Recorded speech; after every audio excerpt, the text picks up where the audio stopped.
Hi everyone. Today, me and my partner Ang Hussein will be discussing about the insights and the reflections that we gain throughout learning historical lessons of development of Malaysian law.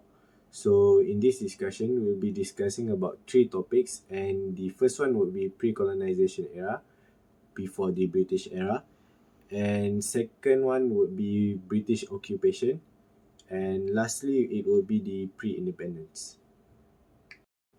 Okay, so without further ado, let's start with the first one, that is the pre-colonization era, or also known as the pre-British era. Okay, so in this era, there were five historical periods, and one of them is the one that I'm gonna cover today, which is the Malacca Sultanate's era. So in this era, there were two legal digests of Malacca Sultanate, which is the Hukum Khana Melaka or Laws of Malacca, and the other one would be Undang-Undang Laut Melaka, which is the Maritime Laws of Malacca. So these two represents early codification on both civil and maritime laws, and this document reflects the Sultanate's sophistication in addressing legal and commercial needs. So it sets a foundational example for structured law in Malay world. Okay, based on what Zain said, I totally agree what he's saying on the pre-British era, and I believe that even during this period, legal institutions shows remarkable adaptability.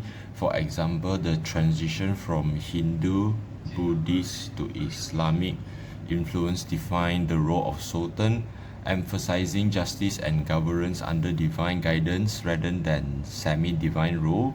And moving on to the next one is the survival of traditional roles like the penghulu in local governance showcases the resilience of early legal practices and their ability to coexist with modern legal frameworks. Alright, let's see point number 2. So, the Portuguese and Dutch brought distinct administrative structures but largely retained the existing Malay systems. For local communities, however, it was the British colonial era that left the most significant imprint, with the introduction of English law through charters like the first and second charters of justice. As we learn in history, modern legal institutions began to emerge. The British emphasized codification, the rule of law, and a more centralized judicial structure, integrating English common law with local traditions together.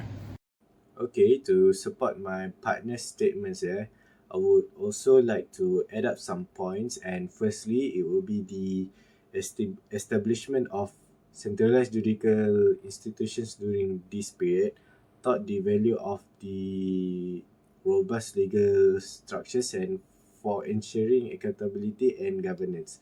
And secondly, the hybrid legal system that emerged reflects Malaysia's ability to adapt and innovate. And this also blends the best elements of local and colonial laws to address the nation's unique needs. Finally, let's move on to the last point, which is the pre-independence period.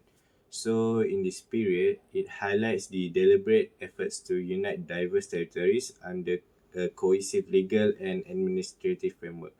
So, the Federation of Malaya, which restored some powers to the Malay rulers, and it reflects the importance of inclusivity and compromise in the governance, and the Red Commission's drafting of the Federal Constitution marked a turning point, which embedding principles of federalism, democracy, and constitutional monarchy.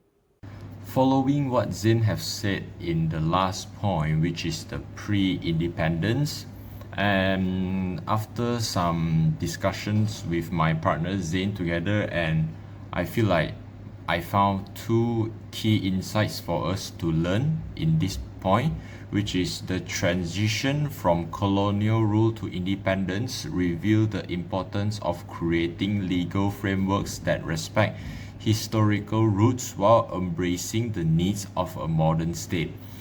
And the next one, which is the restoration of Malay rulers' sovereignty within the constitutional framework, demonstrate a balance between traditional and progress, ensuring that heritage plays a role in evolving legal identity of the nation.